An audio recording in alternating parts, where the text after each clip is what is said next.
వాళ్ళందరూ కార్లు రాళ్ళు అన్నీ పెట్టుకున్నారు. చూశారుగా మీరు అందరూ. నేను రాష్ట్ర వ్యాపిత పిలుపు మేరకు వెంకటేశ్వర స్వామి గుడికి వెళ్ళి పూజ చేసి అటుగా వస్తున్నా. రాడ్లు కర్రలు పట్టుకుని కారు మీద దాడి చేశారు. దాడి చేయటమే కాదు, మీడియా వాళ్ళు అందరూ విన్నారు. పచ్చి బూతులు తిట్టారు. నన్ను ఎంఐక్క బూతులు తిట్టారు, జగన్ గారిని బూతులు తిట్టారు. ఇక్కడ ఒక్క విషయాన్ని నా మీద ట్రోల్ చేస్తున్నారు కదా, దానికి సమాధానం చెప్తా. నేను కూడా బూతులు తిట్టా. Spur of the moment. నన్ను వాళ్ళు తిడుతున్నారు, నేను వాళ్ళని తిట్టా. మధ్యలో చంద్రబాబు నాయుడు గారి పేరు కూడా వచ్చింది, కానీ ఆయన్ని కాదు ఉద్దేశించి నేను తిట్టింది. నా ఎదురుగా నన్ను తిడుతున్నటువంటి మహిళ తిట్టింది. మీరు చూడండి, ఇంకా నేను చూపిస్తాను మీకు, చూపిస్తాడు మీకు. ఒక మహిళ తిట్టింది, ఇష్టం వచ్చినట్టు తిడుతున్నారు. వాళ్ళని ఉద్దేశించి తిట్టా. దమ్ముంటే చంద్రబాబు నువ్వు రమ్మన్నా, ఇది కలిసింది అంతే తప్ప ఈ ముఖ్యమంత్రి చంద్రబాబు నాయుడు గారిని ప్రజలు ఎన్నుకున్నారు. ఆయన అలా బూతులు తిట్టాలనే ఉద్దేశమైన అది కాదు. ఇదిగో చూడండి, ఎంత చూపిస్తారు, మీరు ఎతికితే దొరుకుతాయి. అది నా ఉద్దేశం కాదు. అయినా నేను భావిస్తుంది ఏంటంటే, అయినా ఈవెన్ దెన్ చంద్రబాబు నాయుడు గారిని కాకపోయినా నన్ను తిడుతున్న వాళ్ళను కూడా నేను పెద్ద నాయకుని అలా తిట్టి ఉండాల్సింది కాదు. కానీ ఇదే స్పర్ ఆఫ్ మూమెంట్.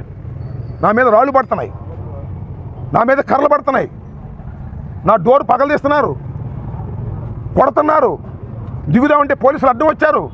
అప్పుడు బయటకు వచ్చి నేను మాట్లాడిన మాట వాస్తవం.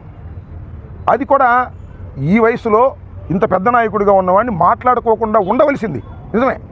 కానీ స్పర్ ఆఫ్ ది మూమెంట్. నాకు మానవత్వంలో మానవుడిగా ఉన్నటువంటి ఆవేశం, చంపడానికి వచ్చినటువంటి ప్రయత్నంలో చేసిన గావుకేక అది. దాన్ని వాళ్ళు ట్రోల్ చేస్తున్నారు. చంద్రబాబు నాయుడు గారిని తిట్టారంటున్నారు. చంద్రబాబు నాయుడు గారు తిట్టారు కాబట్టి చంద్రబాబు నాయుడు గారు ఆదేశించారంటే అరెస్ట్ చేయమని వచ్చారు పోలీసులు. చేసుకొని దమ్ముంటే వెళ్తానికి సిద్ధంగా ఉన్నా. నీకు చంద్రబాబు నాయుడు గారు, నీకు నీ కొడుకు పెట్టిన రెడ్ బుక్కి లేదా అరెస్టులకి భయపడటానికి అంబటి రాంబాబు సిద్ధంగా లేడు. చంద్రబాబు దగ్గర నుంచి ఆగండి, చంద్రబాబు దగ్గర నుంచి ఆదేశం వచ్చింది నాకు తెలుసు, వాళ్ళు అరెస్ట్ చేస్తారు నన్ను. I don't care. అరెస్టుకు సిద్ధంగా ఉన్నానని కూడా మనం చేస్తున్నా. ఇప్పుడు దొరుకుతాడా? ఆగాయా, ఎప్పుడు దొరుకుతాడా అని చూశారు. ఇప్పుడు దొరికాను అనుకుంటున్నారు. చంద్రబాబుని బూతులు తిట్టాడు కదా, అందుకని అరెస్ట్ చేసేస్తే సింపతి రాదనుకుంటున్నారు. నేను చంద్రబాబుని బూతులు తిట్టలేదు.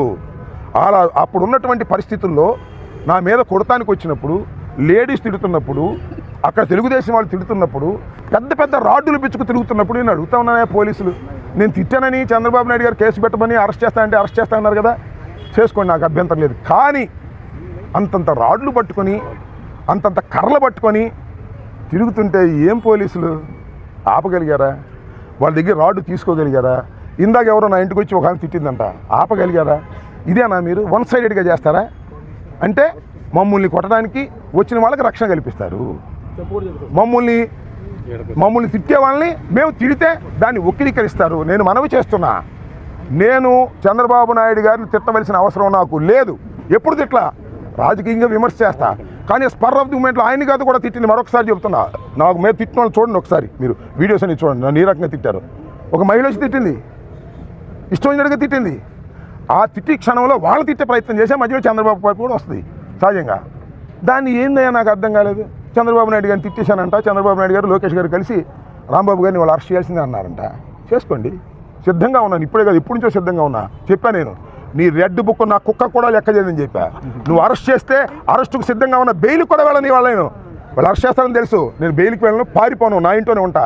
అసలు మీరందరూ వచ్చి అరెస్ట్ చేసుకుని తీసుకెళ్ళని వెళ్ళిపోతాను, మమ్మల్ని అందరూ నాగమంటాను, వెళ్ళిపోతాను. ఈ అన్యాయమైన అక్రమమైన అరెస్టులు చేస్తారా మీరు? నేను స్పర్ ఆఫ్ ది మూమెంట్లో అన్నదాన్ని ఆసరాగా తీసుకుని చంద్రబాబు నాయుడు గారు చర్చించుకున్నారంట. ఏమంటే అరెస్ట్ చేయండి అన్న ఫోర్స్ పెట్టారు. I don't care. మరొకసారి చెప్తున్నా, చంద్రబాబుకి, చంద్రబాబు కొడుక్కి, రెడ్ బుక్కి, నా ఇంట్లో కుక్క నా తోటలో ఉన్న 2 కుక్కలు, అవి కూడా భయపడవు. అర్థం కదా? మీరు అరెస్ట్ చేస్తే భయపడేవాడిని కాదు నేనని చెప్తున్నా. అరెస్టుకు సిద్ధంగా ఉన్నప్పుడే రాజకీయాల్లో ఉండాలని నిర్ణయించుకున్న మొదటి రోజునే నేను. ఇవాళ దొరికాను అనుకుంటున్నారు, నేను దొరకలేదు. అయినా నన్ను అరెస్ట్ చేయాలనుకుంటున్నారు, చేసుకోండి, సిద్ధంగా ఉన్నా అని చెప్తున్నా. ఒకటేంటంటే రాంగ్ స్టేట్మెంట్ ముందు అది డ్రాప్ చేసుకోమనండి, శాంతి భద్రతలు లేవు అన్నమాట డ్రాప్ చేసుకోవాలి. మీరు బేస్లెస్ స్టేట్మెంట్ ఇచ్చి స్టేట్మెంట్ చేస్తామంటే మాత్రమే ఒప్పుకోము. దాని గురించి చర్చించడానికి నేను రెడీగా ఉన్నా.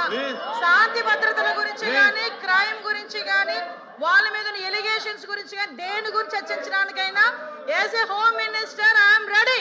మీరు ఎప్పుడు పెట్టుకుంటారంటే పెట్టుకోండి, నేను రెడీగా ఉన్నా. దానికి అన్నిటికీ కూడా సమాధానం చెప్తా విత్ ఉదాహరణలు. ఇంకోటి చెప్తున్నా అధ్యక్ష, ఇందాకే బొత్స సత్యనారాయణ గారు గౌరవంగా మాజీ మంత్రివర్యులు, పెద్దవాళ్ళు, సీనియర్ మోస్ట్ రాజకీయ నాయకుడు, ఆయన ఒక మాట అన్నారు, అంబటి రాంబాబు గారు వాళ్ళ తల్లి గురించి ఎవరో మాట్లాడారని. ఆధారాలు ఇవ్వమనండి, ఇమ్మీడియట్ గా యాక్షన్ తీసుకోకపోతే అప్పుడు అడగమనండి, ఇమ్మనండి ఆధారాలు, ఇమ్మనండి ఆధారాలు, నేను ఇస్తా. ఇదే అంబటి రాంబాబు గారు బయటకు వచ్చి ఇష్టానుసారంగా మాట్లాడి మళ్ళా బయటకు వచ్చి క్షమాపణ చెప్పారని చెప్తున్నారు కదా. క్షమాపణ చెప్పే ఉద్దేశం అయితే వితిన్ పావు గంటలో వాళ్ళ ఇంట్లోంచి బయటకు వచ్చి మాట్లాడుతూ నా కుక్కను కూడా టచ్ చేయలేరు, ఏ పోలీసు వస్తారు రమ్మని చెప్పినప్పుడు ఆ మాట్లాడు గురించి మాట్లాడినట్టు అంటే ఇలాంటి మాట్లాడి రచ్చగొట్టేటట్టుగా మాట్లాడి నిన్న జైలు దగ్గరికి వెళ్ళి ఇట్ట పాడతాడు. ఆయన మాజీ మంత్రి అండి, ఏం మాట్లాడుతున్నారండి, ఏ సైకిల్ చేస్తున్నారండి, సమాజానికి ఎటువంటి మెసేజ్ ఇస్తున్నారండి? అలాంటి వ్యక్తి గురించి ఇలాంటి సభలో, పెద్దల సభలో ఇంత చర్చ అవసరమా అసలు?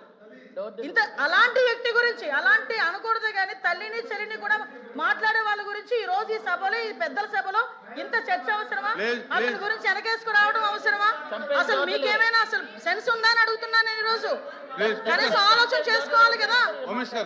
ఎలా పడితే అలా మాట్లాడడానికి, ఏది పడితే మాట్లాడడానికి ఇది దేవాలయం లాంటి కౌన్సిల్, పెద్దల సభ ఇది.